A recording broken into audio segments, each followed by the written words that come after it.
Hi guys, so today I am working on page 2 for my little graphic novel that I'm illustrating, and I do promise that I'm not going to devote my whole channel into just having video after video of doing these graphic novel pages, because I know that that can get a little bit repetitive, so I promise that I won't bombard you with only pages. But I did decide to go ahead and do this one because it is an establishing shot of this environment, and it's something that is very different from what I have done in the past, and I just kind of feel like it looks good on its own, standing alone, so I figured I'd go ahead and show you guys my process for it.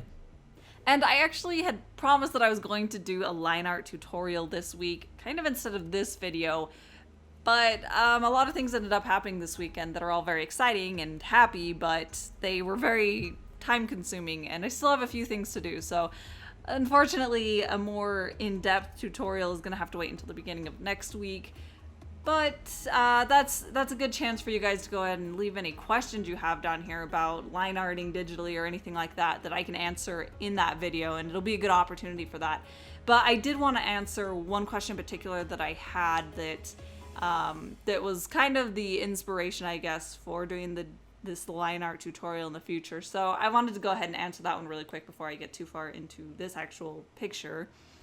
So I did get a couple questions regarding line work, and they're a little bit more in depth, and I'll go ahead and save those for the tutorial for when I can actually really show exactly how I do that and go more in depth with that.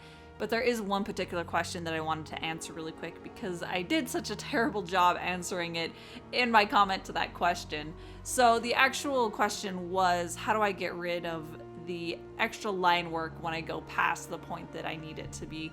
And the reason that I do go past that point is that it's a lot easier to get a really smooth, graceful line if I'm not trying to stop at this specific point. So I overdraw and then I erase. So yeah, it's just the eraser tool, and it's so sped up that it's really hard to see sometimes, but I wanted to demonstrate a little bit on how I actually use the eraser tool, and that's where I like to use it kind of more like a sweeping line in and of itself.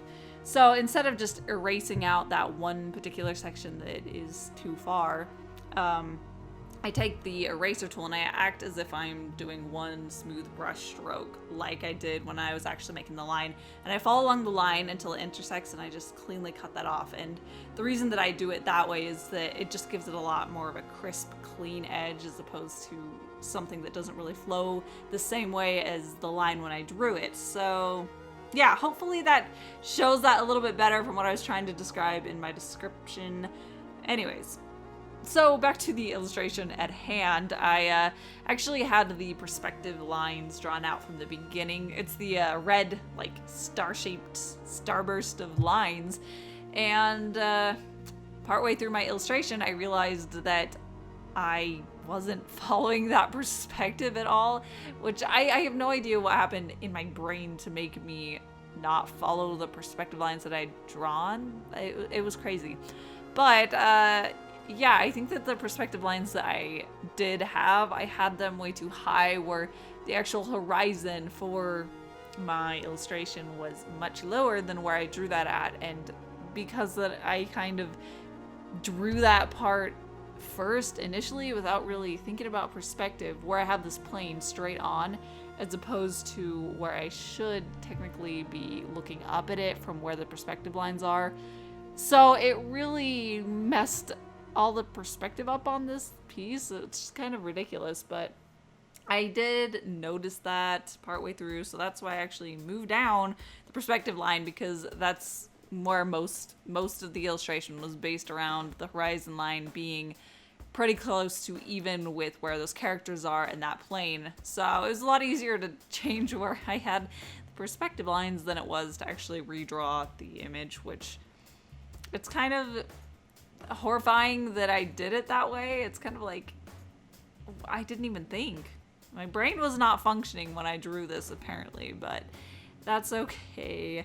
Perspective is definitely something that I want to be amazing and fluent at, but I'm not, and it doesn't really come naturally to me because I haven't practiced it enough, and this just is a very horrible example of that.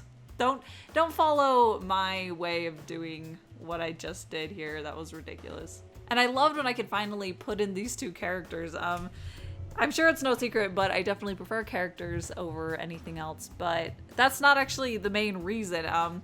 In a lot of different art that I love looking at, where they have these like massive spaceships or huge robots or whatever, and then you have that little human figure, and instantly it tells your brain what size that object is, where without the figure there's no reference. You have no idea how big that thing is, and it could be really tiny.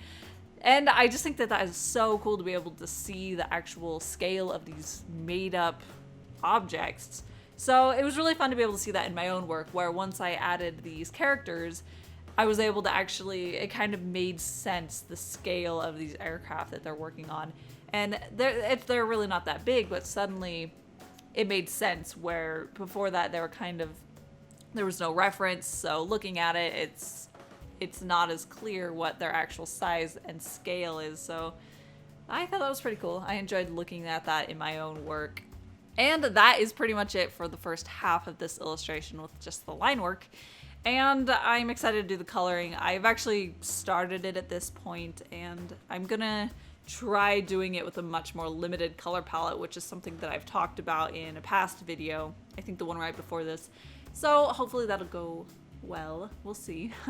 Anyways, thank you so much for watching, and don't forget to hit subscribe so you can catch all my future art videos. And I will see you at my next one.